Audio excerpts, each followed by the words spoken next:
అందరికీ నమస్కారం. వర్తమానం లేకుంటే భవిష్యత్తే ఉండదు.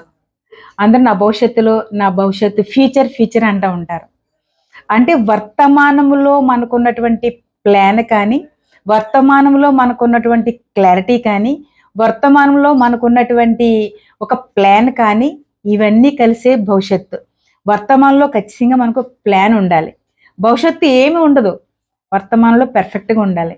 అంటే లైఫ్‌లో ఒక ప్లాన్ వేసుకున్నామంటే, వేసుకున్న ప్లాన్‌ని మనం అదే ధ్యానం చేసుకుంటూ, లేదా మనకు గాడ్‌కి చెప్పుకుంటూ, దాని మీదే కాన్సంట్రేషన్ పెట్టుకున్నట్లయితే, దానికి సంబంధించినటువంటి జ్ఞానం మనకి డెవలప్ అవుతా ఉంటది. జనరేట్ అవుతా ఉంటది. అప్పుడు ఫ్యూచర్ ఉంటది.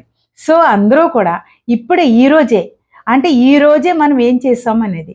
అంటే పెద్దలు చెప్తారు, రేపటి పని ఈరోజే అంట. ఈరోజు పని ఇప్పుడే చేయాలి. ఈరోజు పని ఇప్పుడే, రేపటి పని ఈరోజే అంటారు. మనకొక ఫ్యూచర్ కావాలి అంటే, ఈ ప్రెజెంట్ టెన్స్‌లో మనకొక ప్లాన్ ఉండాలి. ఆ ప్లాన్ ఖచ్చితంగా సక్సెస్ అవ్వాలంటే, దాన్నే ధ్యానం చేయాలి, మెడిటేట్ చేయాలి, జపం చేయాలి. దాన్నే ఆనుకుని అలా చేస్తా ఉన్నట్లయితే మనం సక్సెస్ అవుతాం. ఓకే. అందరము ప్రెజెంట్ టెన్స్ బాగా ఉంచుకొని, ఫ్యూచర్‌లో చాలా హ్యాపీగా ఉందాం. Thank you for watching. నమస్తే.